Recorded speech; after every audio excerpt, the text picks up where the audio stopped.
সিদ্ধ ডিম দিয়ে মেয়োনেজের আইডিয়াটা যে কার মাথায় এসেছে তাকে যদি সামনে পেতাম, সে ছেলেই হোক আর মেয়েই হোক, তার হাত দুটো ধুয়ে পানি রেখে দিতাম। সারা জীবন রেসিপি দেখে আসলাম মেয়োনেজ তৈরি হয় কাঁচা ডিম দিয়ে, আর এটা বড় বড় শেফরাও তৈরি করে থাকে কাঁচা ডিম দিয়ে মেয়োনেজ।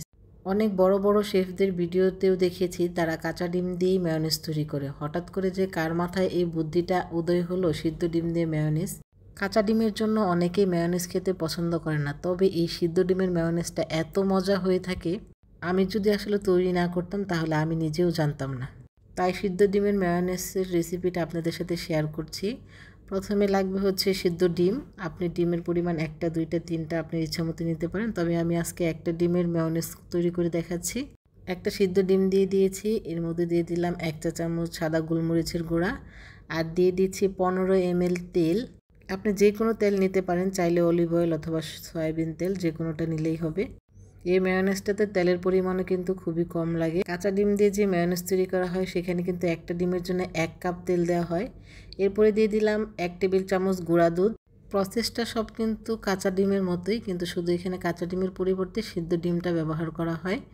আর দিয়ে দেব 1 টেবিল চামচের কম হচ্ছে চিনি। চিনিটা আপনাদের পরিমাণ অনুযায়ী দিবেন, কে কেমন মিষ্টি খেতে পছন্দ করেন সেই অনুযায়ী দিবেন। আর মেয়োনেজ তৈরি কিন্তু অনেক সহজ একটা ব্যাপার, অল্প সময়ে হয়ে যায়। আমি এখানে একটু পানি দিয়ে নিচ্ছি, কারণ মেয়োনেজটা অনেক ঘন হয়ে যায়, এজন্য আমি একটু পাতলা করার জন্য পানি দিচ্ছি। পানিটা হচ্ছে অপশনাল, আপনারা চাইলে দিতে পারেন, না চাইলে নাও দিতে পারেন। এরপর 1 ফালি লেবু দিয়ে দিচ্ছি।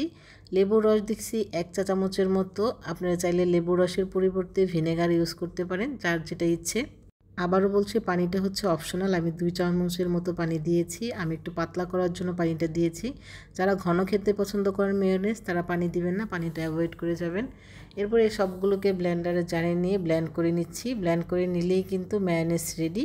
মেয়োনেজ তৈরি করতে কিন্তু খুব বেশি সময় লাগে না। এই যে দেখেন, মেয়োনেজের কালারটা যত সুন্দর এসেছে, খেতেও তার থেকে অনেক মজা হয়েছে। গোলমরিচের গুঁড়া দেওয়ার কারণে এর মাঝে যে কালো কালো একটা ভাব এসেছে, এটা দেখতে আরও বেশি সুন্দর লাগছে।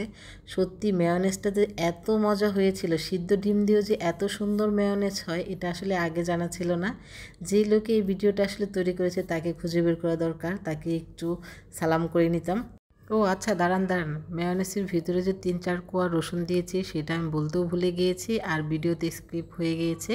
যাই হোক, মেয়োনেজটা আমি তৈরি করেছিলাম টেস্ট করার জন্য, আসলে কেমন হবে না হবে তার ধারণা ছিল না। যখন দেখলাম এত মজা হয়েছে, তখন এই মেয়োনেজ খাবো কি দিয়ে।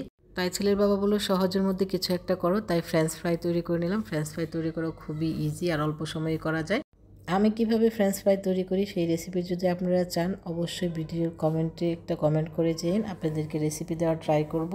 গরম গরম এগ ক্রিস্পি আর ভিতরটা নরম ফ্রেঞ্চ ফ্রাই দিয়ে এই মেয়োনেজটা খেতে খুবই মজা লাগছিল। সত্যি সিদ্ধ ডিমের মেয়োনেজ এত মজা হয়, তৈরি না করলে বুঝতেই পারতাম না। আজকে ভিডিওটা এখানে শেষ করছি। আল্লাহ হাফেজ।